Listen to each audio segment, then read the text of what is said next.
Welcome back to Tuning into Ukraine. More than 25,000 Ukrainian civilians are currently held in Russian captivity as of July 2024. This staggering figure is not final. Behind these numbers lie unimaginable suffering, human rights violations, and stories of resilience. Today, we uncover the harsh reality faced by Ukrainian prisoners of war and civilian detainees under Russian control. If you want to learn more about this subject, please continue watching this video and subscribe to our channel so that you don't miss our videos in the future. Russia plans to expand its detention infrastructure by building 25 new correctional colonies and 6 additional civilian detention centers in occupied Ukrainian territories by 2026. This raises urgent concerns about the worsening conditions and growing number of detainees. While prisoners of war can be exchanged at the state level, civilians face a much more complex reality. International humanitarian law does not allow civilians to be used in exchanges. Yet Russia continues to exploit civilian hostages as bargaining tools, even attempting to trade them for its military personnel. Among the many detainees, media workers have faced especially harrowing ordeals. Journalists like Victoria Roshina and Maksym Butkevych endured imprisonment for their efforts to document the truth. Victoria's story is particularly tragic. After being detained twice, she never returned home alive. Her death during a supposed transfer highlights the inhumane conditions and negligence detainees face. But there is hope. Public outcry and international advocacy helped secure the release of Nariman Jalal, a Crimean Tatar activist, and Maksym Butkevych, a journalist turned soldier. These successes, however, remain rare and hard-won. Let Maksym Butkevych speak for himself after being released from Russian captivity. I see no signs, perhaps I'm mistaken, but I don't see any signs that Ukraine's international partners truly understand what's at stake when it comes to prisoners of war and especially civilian detainees. There's this impression that, well, where there's war, there are prisoners, and that's just the way it is. That's what the Geneva Convention and international humanitarian law are for. You just need to monitor compliance. Violations always happen in any conflict. The goal is to minimize them. My experience, however, tells a different story.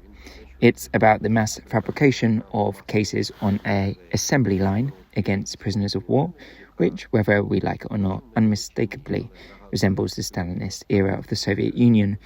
Fabricated cases, forced confessions against oneself, staggering prison terms, and absurd civil lawsuits.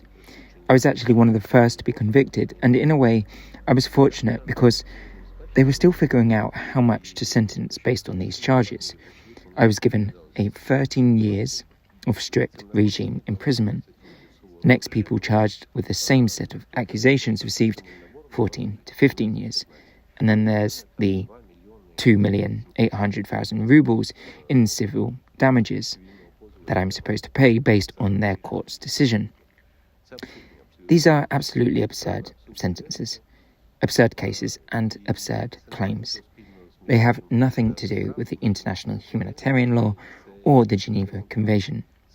This is their dismantling, the destruction of everything that remains of international law, and not just in the territories occupied by Russia, but globally.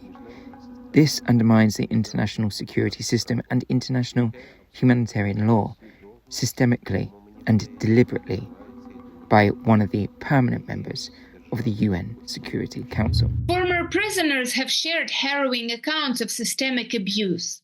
From the moment of capture, Ukrainian servicemen face brutal beatings, torture, and interrogations. They are crammed into overcrowded trucks, blindfolded, handcuffed, and transported without food or water. Upon arrival, detainees undergo what Russia calls reception. This euphemism masks the cruel reality. Prisoners are forced to run a gauntlet of armed Russian soldiers who beat them with batons and tasers. No one is spared. not the elderly, the injured, or even those with amputations. In detention, prisoners endure inadequate living conditions, physical and psychological torture, and near starvation. Meals are scarce, often too hot to consume quickly, and many detainees lose between 10 to 30 kilograms of weight during captivity. For some, food itself becomes a form of torture.